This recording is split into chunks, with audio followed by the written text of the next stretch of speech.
Hi, this is Billy D. If you enjoy this podcast, please like and subscribe. Let's grow NAIA basketball. Thank you. Cascade Hoops Talk, bringing the world NAIA basketball one podcast at a time.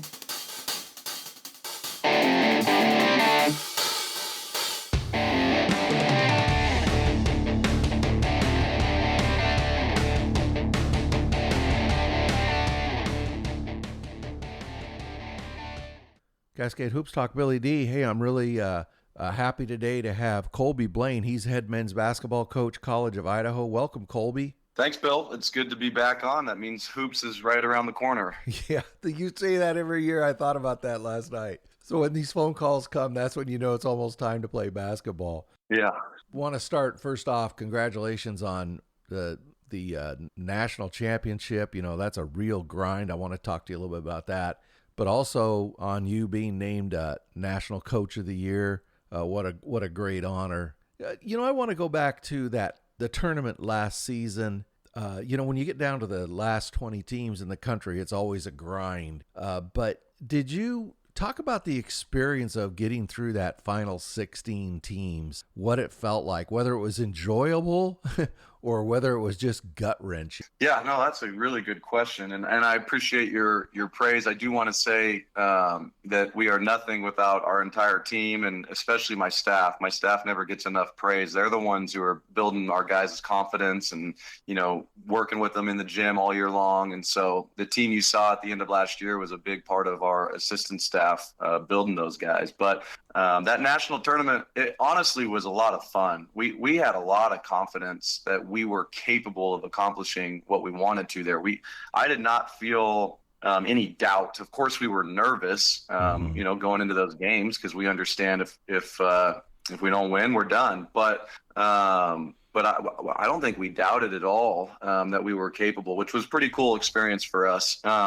But, a couple things that I thought, you look back, one thing that I think is really underrated in the tournament is that there are certain game times and certain levels of rest during the tournament. And we told our team all year long, why do we want to be focused all year? Like, why is the first game of the year important? And why is, winning conference important? And it all comes back to your seeding. And I think one thing that we learned as we went through that tournament was how important having that number one seed was. Yeah. We played early games, in the tournament each day. And we had the most rest time, which was something that I felt like our team earned. But I never realized, when you play a 2 p.m. game, you get to decompress for the rest of the day. Your meals are on time. You get to sleep at a good time. If you play the 7 o'clock or 9 o'clock game, you're rushing back to the hotel. You're rushing to go to bed by midnight. You're rushing to get up. And so, honestly, it was a really comfortable tournament for us, something that I think we all really enjoyed. It was really a great run. I want to ask you about something. A couple years ago, I get the years start running together. But when you lost to Loyola that next fall, we talked about how crucial that one call was, that offensive foul. And I think you and I at the time said, well, things have a way of evening back. At the end of the Indiana Tech game, Grant Smith gets a shot that he's fifth-year senior, probably hits that thing 70% of the time. And, of course, it bounces off. And, of course, you guys just did a great job last season. You definitely deserved the national championship. But I kind of smiled to myself that, the bounces do eventually kind of even out. Yeah, there's no question. I look back. I remember in the middle of our second half against Ottawa in the Final Four, we had some foul calls that were 50-50 that they called for us, put us on the foul line. And I remember looking at our staff and I told them, we're getting the calls right now. But, Bill, what's interesting about sports and the journey is that a lot of times every sports program has a story from the past, right? Mm-hmm. And that drove us last year. That Loyola game drove us. We came in last year having lost in the Elite Eight and believing that we were capable of more. But there are a lot of stories with 50-50, calls or decisions in the last couple of years that was kind of a culmination for our success last year. You know, you got to have a little luck at the end of the day to have a great season. And I certainly felt like we had that down the stretch. You know, I don't think people realize this. I know you do. But since you've became head coach there at College of Idaho, let's take out the COVID year. You only played 17 games. Most of them were against D1 teams. There was nobody to play. But you've won 90% of all your games since you've taken over as head coach. And in conference, you've won almost 95% of your game, 19 out of 20. So everybody wants to know what your secret is. I mean, how do you do that? Yeah, I wish I knew the magic dust. I'd sleep better at night if I knew it. But you just retire and sell it. Yeah, no, I hear you. There's certainly some concepts that we rely on. And, you know, one thing that we talk a lot about in this program is our vibe, V-I-B-E, the word vibe. We talk about it a lot on offense, but we talk a lot about our vibe as we're trying to build our team. And I think one thing that our staff has done a really great job of is we've found people who all have the same vibe. And that's really hard to explain. You can't put a stat to it. But we really spend a lot of time with everybody. It's not just our players, it's everybody that we let into our program. We're very detailed on, you know, that you match the same vibe, that you want to be part of the same family values. And so I think we've done a good job there, which then allows us to coach the game. I think our players have really allowed us to really coach the game. I mean, one thing that I take a lot of pride in with our program is that we've really studied every game, every type of system, how it's going to make us feel. Like we've studied the emotions of our first game of the year versus our last game of the year, and the games in the middle, and a team that presses and a team that zones. And like we really, really dive into the emotions of the game. And I feel like that's honestly helped us weather some storms throughout, you know, our couple of years as a program with me at the helm here. And I, you know, like I said, I wish I had the magic dust, but as I reflect back, I think we've got the right people, and I think they're really interested in learning how do we perfect this game. You know, you've got to talk about, you and I talk about this every time we meet, but I think right along with that is your fan base, which is so dedicated, and they have that same vibe as well. And you guys and the fan base, and including your students, really seem to feed off each other. Talk about the fan base there in Caldwell. I think it's amazing what you have. Yeah, well, you just said something really important, and I'm glad that you can feel it, you know, and that you can see it, is that our fan base has the same vibe we have, right? And so does our student body. So does our presidents and our athletic directors and our other coaches and our professors. Like, you know, the community, we all view our program the same way. We want it to be elite. We want it to be enjoyable. We want to connect. You know, like I tell our recruits all the time, when you come to College of Idaho, everybody on campus is moving in the same direction. And you just don't get that at some colleges. You know, sometimes athletics butts heads with academics, you know, at some colleges, or sometimes, you know, your sports teams just don't get involved in the community, and there is no reciprocation from the community, and that happens. But we happen to have a nice niche here where everybody's moving in the right direction. And so what you saw last year was we led the country in attendance. I think we averaged just over 1,500 fans. That's more than 110 Division I schools. And what we know, you know, I'll give props to my mentor, Scott Garson, who got this program rolling again when I was an assistant. I used to get mad at him all the time because I thought we would spend a lot of time working on how do we get fans to the game? How do we revive the fan base? And I would get mad at him and be like, hey, we need to spend more time on this set, you know, or this out of bounds play. And then I realized when there's 2,500 fans in the crowd, we have a hard time losing, right? Because it's that energy, it's that vibe, it's that connection that our players feel with the community. I'll tell you this, when you're connected, you will push yourself to your max potential. And I think you saw that with our team last year. Our team was so connected that they weren't going to let each other down. And our community was right there with us and involved in that. And so we do spend a lot of time trying to figure out how do we engage the community and get them to our games, less time on sets and more time, you know, getting our fans excited. I know it's always a lot of fun to come to a game over there at the the Jack, as you call it, the Jay Albertson's Center. It's loud, it's fun, it's very enjoyable. I always enjoy going over there and watching basketball. You talked about your guys and how they all have the same vibe. I've said to people several times that just looking at it from the outside, it's almost like one of those once in a generation thing where you've been able to pull just the right guys together at the right time. And you're right, they absolutely won't let each other down. They won't let each other lose. And you've got an amazing core coming back. And let's talk just for a minute about some of these seniors you have coming back. You have one guy not coming back. That's fine. He wanted to go a different way in his COVID year. But you have John. Well, let's start with Tyler Robinette. I think he is one of the most underrated guys in the country, and I'm talking about for what he does on the court defensively, how he quarterbacks your defense. People don't normally see that if they watch film or watch the game on TV. Talk about Tyler Robinette, especially what he does on defense. Yeah, I'm super excited about Ty, and the big reason is, Ty has a body that a lot of kids deal with. It was a long, slender body when he came out of high school, and that can be really hard with your strength and your speed to ever get involved in a really good college program, and it can be a slow process.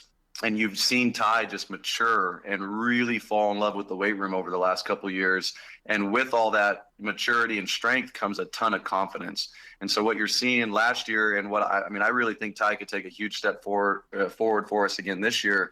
You're seeing a guy who's super confident in his abilities. So now we have this athletic rim protector who can rebound with anybody in the country. And he can, get down the court and pick and pop.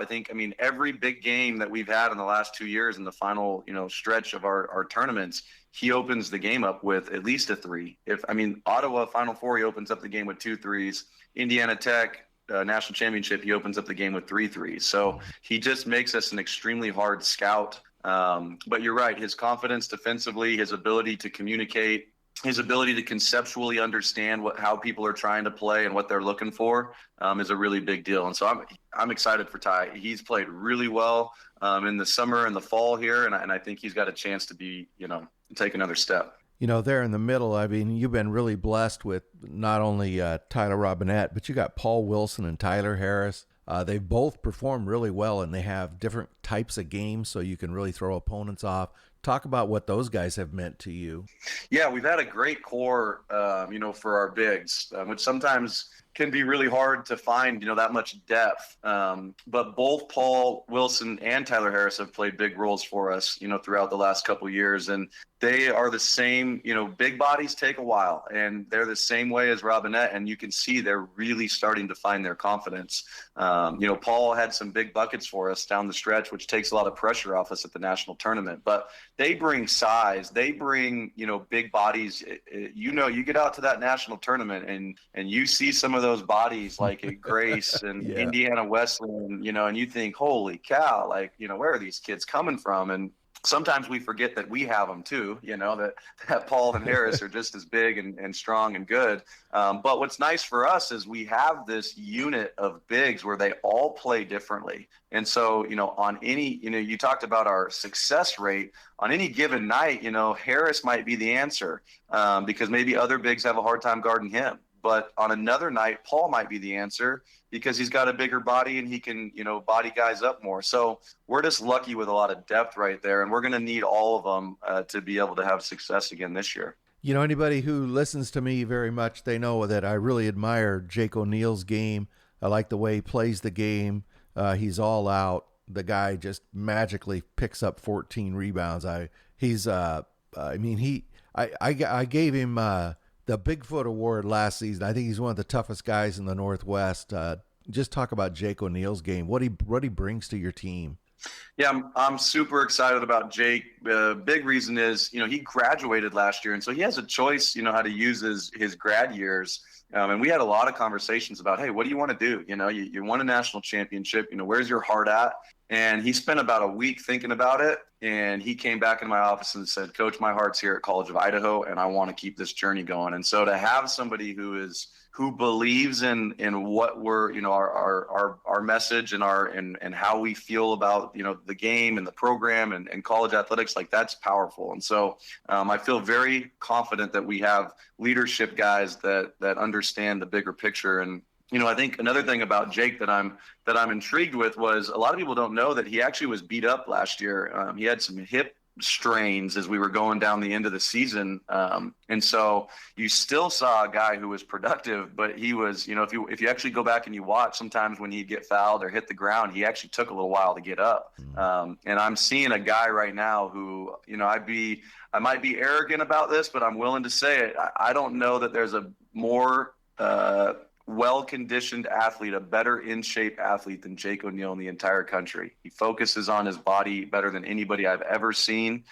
He gets his sleep. He eats unbelievably well. And so it'll be interesting to see if Jake can really take another big step, even though he's already had all this success. I really think he can. And then you got one more senior coming back, a guy instant offense, huge fan favorite there in Caldwell, Johnny Radford. Yeah, Johnny, excellent shooter. And, you look at his stats last year, I think he shot the three at like 46% and he hit 101 of them. I mean, that's unheard of to be able to do that. That's consistency and that's confidence. And one thing we've learned about Johnny is we got to just let him kind of play his game. His game is a different style than you may not realize it. We just call him a shooter, but he's got a little bit more methodical game than you think for a shooter. And so we've really learned to just let him play, just let him find his rhythm and let him get in the zone. We were talking the other day as a staff with some people on campus about getting in the zone. And I have to say that I think Johnny Radford might be able to find his way into the zone more than anybody I've ever coached. He just makes shots, and he's an underrated defender too. I think you'll see that his playing time continues to rise because he gets a lot of deflections. He really understands our system, and he can relieve a lot of pressure for us. I want to talk for a couple minutes about some of the juniors. A guy who I call a basketball player's basketball player, that's the only way I can define him, is Drew Wyman. He's so smooth. He's so strong. He can always get his shot. He's starting to shoot a little bit more from outside last season. He's one of the nicest guys I ever met on top of that. You just talk about Drew and what he brings to your team. Yeah, well, Drew has gone through a fun maturation here over the last 2 years. His freshman year, we counted on him to win like 7 games within the final 30 seconds. And I'm pretty sure he went 6 of 7 to like win the game for us as a freshman.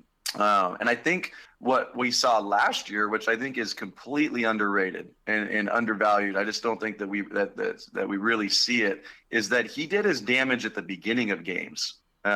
He really increased his ability to shoot and make shots from the 3-point line. If you look at his stats, I think he shot about 70 more threes last year than he did as a freshman. And what that did for us, that early success is what opened up a lot of our games. And so you honestly didn't even see us needing him at the end of many games last year. I think at NNU he made a big play in overtime, but other than that, it was kind of this fun maturation for him, and I don't think that people really saw it. But he's just a physical force who's super skilled. He can hit tough shots. He can rebound. He plays as hard as he possibly can, and he's a great teammate. He's all about the team, even though Drew could score 20 at any program in the country, but he's willing to sacrifice to be part of a great team. And then a couple guys who kind of almost role players. Caden Caden Handran, and then Stratton Rogers, who's he's pushing Jake O'Neal for the rebounding crown. They're not huge numbers guys. Well, Stratton rebounds 7 rebounds a game, but they're really important to your team. Yeah, they honestly they are incredibly underrated, and I tell our recruits this all the time, and I talk to fans, and I really believe that society tries to tell us what a good basketball player is. Exactly. And a lot of times, that's what you see on YouTube, and it's the fun, exciting stuff. But I really feel like our success and our consistency, you talked about our winning stats, at the beginning of this show, they come from guys like Caden Handren and Stratton Rogers. Their vibe is unbelievable. Their vibe is a winning vibe, and they make plays that associate with winning. One thing that those two do better than anybody I've ever coached is they will connect passes. They don't catch and hold the ball. And so a lot of times society's looking at them saying, well, they don't do anything. Why are you playing them? And the truth is we don't realize that they're creating the great shots and the actions for our other guys. If I just put 5 scorers on the court, nobody creates a good action for each other, right? And so Stratton and Caden are very crucial to our success. And the other thing, too, is they are elite rebounders. Both of them can really rebound at a high level. So very, very excited about them.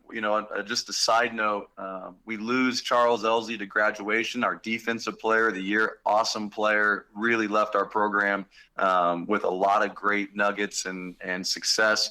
And we didn't replace his body specifically. We didn't replace his lateral talent. And I really think that Stratton Rogers is a guy who can step into that spot and showcase a lot of his defensive ability, even though you see him as maybe a wing and Charles is a guard. To me, that doesn't matter. They have the same lateral movement. So excited to see that growth. And then, did Samaje Morgan come into his own last season in Kansas City? He was doing some things for a freshman that were unbelievable in that atmosphere.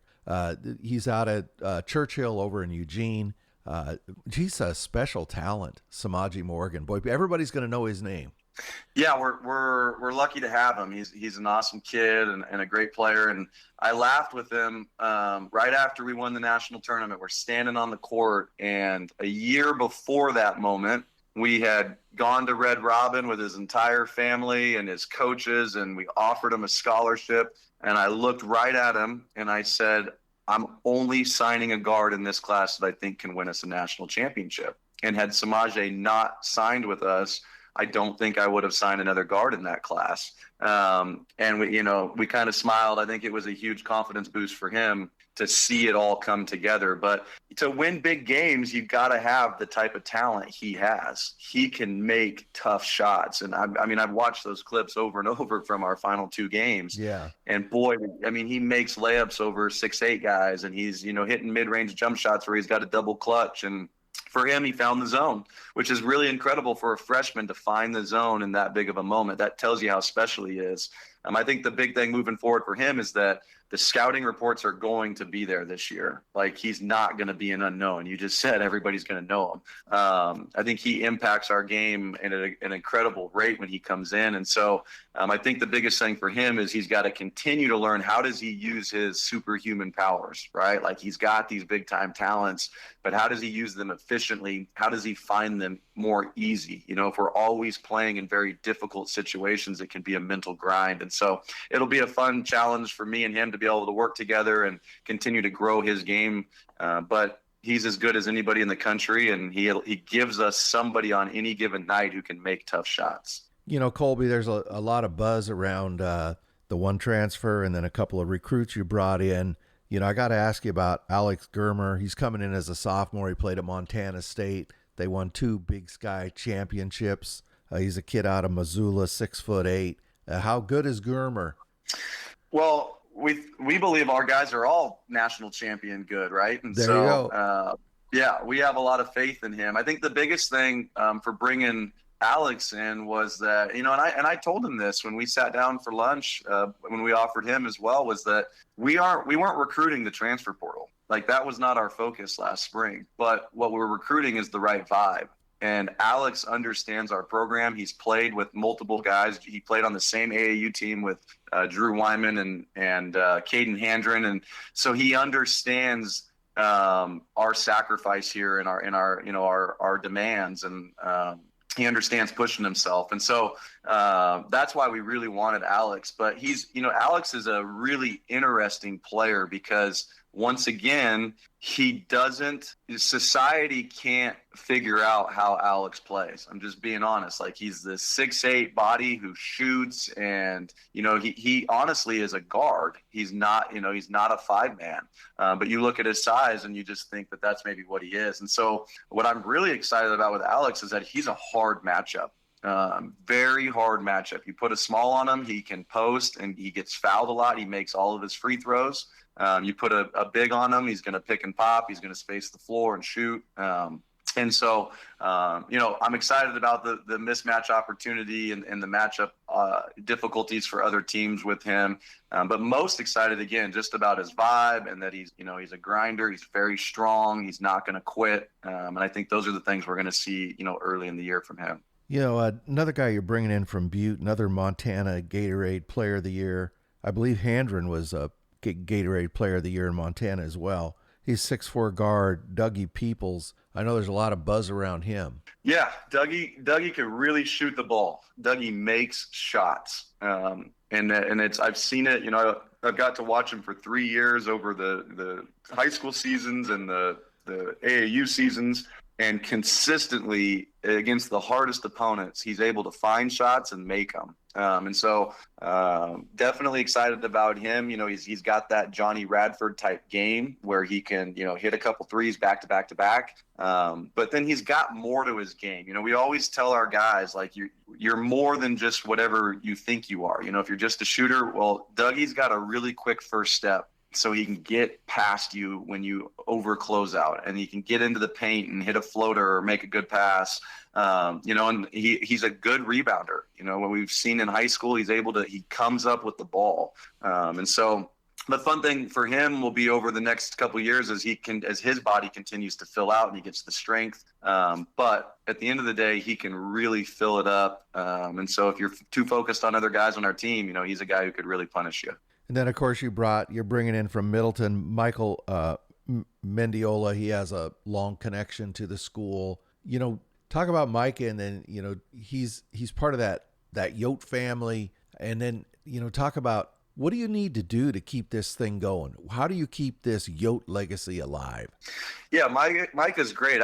He's been with us, forever, because his mom is our volleyball coach, his dad's his softball coach, and his sister's our academic advisor. So it is certainly that family connection. But I think, the biggest thing about Micah is that, once again, he fits who we are. Micah's one of the greatest teammates you've ever seen. And I think Micah's a late bloomer. He's really started to come out of his shell. His shot has really started to develop these last couple of years. So again, another guy that just fits who we are. But Bill, it's a great question to figure out, how do we keep it going? We mentioned earlier, like 2 years ago, we lose in the Elite Eight, and we have that fire. We had that fire about, getting to last year and pushing through that whole season.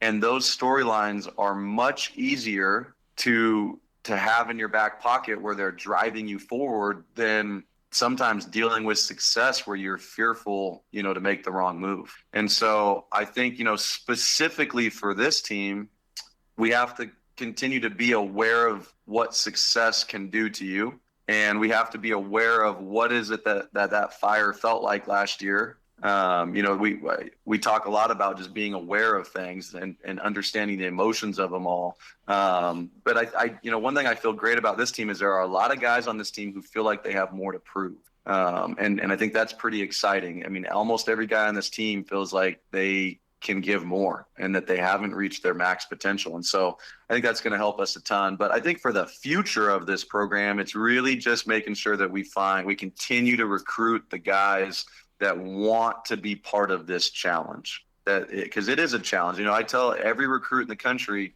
when we're talking to them, everybody wants to play on a winning team, but half the guys don't realize what it takes to actually be on an excellent team. The amount of sacrifice, the amount of demand of your time, the physical force that we put on your body. Like, it's demanding. The academic standards, the community standards. You go to a football game, you're going to be engaged with your community for 2, 3, 4 hours. They want to talk to you. And a lot of kids don't understand that. And so it's really important for us that we just keep finding the right guys and not get caught up in what we think, we need, or we think that is going to be a good fit. Like, just keep trusting our gut with the right vibe, is how I think we'll keep this thing moving forward. You're gonna get right at it early. You have an exhibition game with College of Southern Idaho, but then you're going to you're gonna go straight to Great Falls. You're gonna play in Montana to kick it off. Then you're coming back. You're taking on your rival there in town, your D2 rival,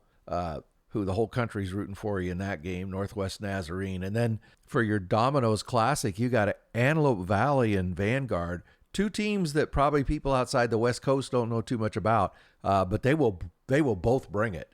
So you're going to get tested early. Yeah, we specifically built this schedule to ensure that we had a lot of athletic teams. Like, we saw that down the stretch, playing Xavier and from New Orleans and Westcliff and LSU Shreveport. I mean, we saw some athletes that we don't typically see all the time in our own league. And so it was really important that we put that on our preseason schedule. And I'm excited to open up at Providence. They gave us trouble last year. I think we won by 6. It was a very tight game. They're very skilled guards. They are kind of the complete opposite of us. And so what a challenge for us to open up on the road. But I am very excited about our home tournament games with those California teams. They bring excellent athleticism and an aggressive mentality, and we need to learn how that feels and how to execute against it. And so should be a great preseason for us. Outside of College of Idaho, the Cascade Conference was down just a bit. I mean, as you know, I've started to visit coaches and go through some lineups, and it looks like a lot of teams are getting well this year. Of course, nobody knows until we throw the ball up. But have you looked a little bit around the conference? What are you expecting? I mean, everybody's going to be gunning for you. That's for sure. Yeah, no, I really do believe that the conference is going to take a big step forward again this year. At the end of the day, it all comes down to health, and I feel bad.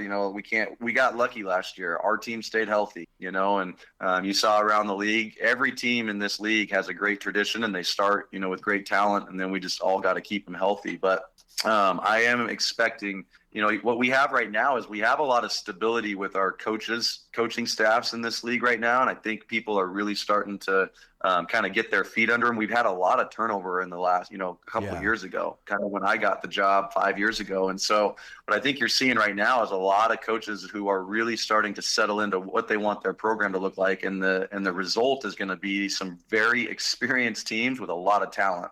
I think your OITs, your LCSCs, they brought in guys. They got guys that are getting healthy. I know you visited with Bushnell the other day, and they've got their entire team back.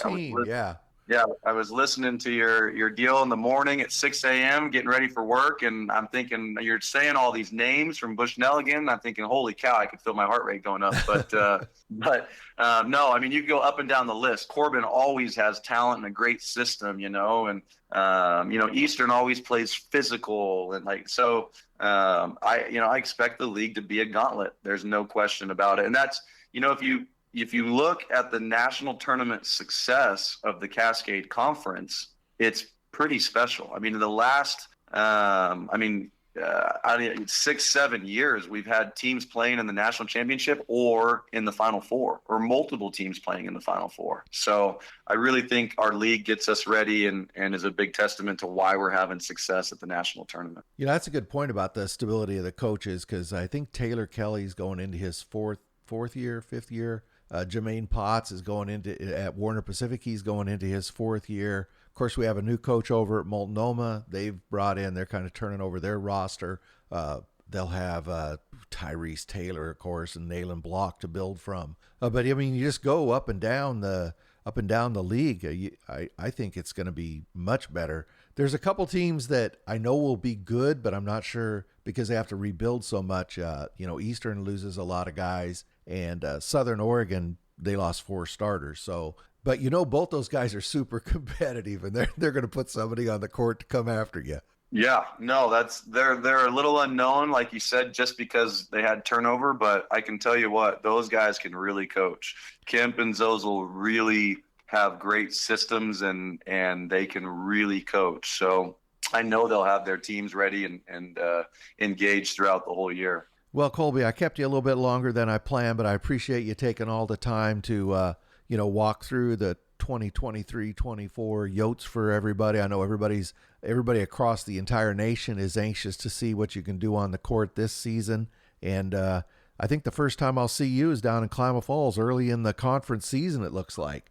Yeah, we if you want a storyline, we had that game 2 years ago, and OIT beat us up that first week of December. So we will definitely see you guys over there. I'm sure Parnell will hear this, but Oh, no grudge there, huh? we're looking forward to playing the first series of that game in Klamath soon. So appreciate everything you do. Thank you, Colby. That's Colby Blaine. He's head men's basketball coach, College of Idaho. Thank you, Colby. You bet. Thank you. Thank you very much to Coach Blaine and to College of Idaho. Really appreciate Coach Blaine giving us the time today. The College of Idaho and Coach Blaine have been great supporters of this show since literally day one. So a big shout out to Coach Blaine and all the College of Idaho fans. Thank you. Thank you very much for supporting our podcast. Please like and subscribe. Get out to your local NAIA school because NAIA basketball is the best entertainment value in America.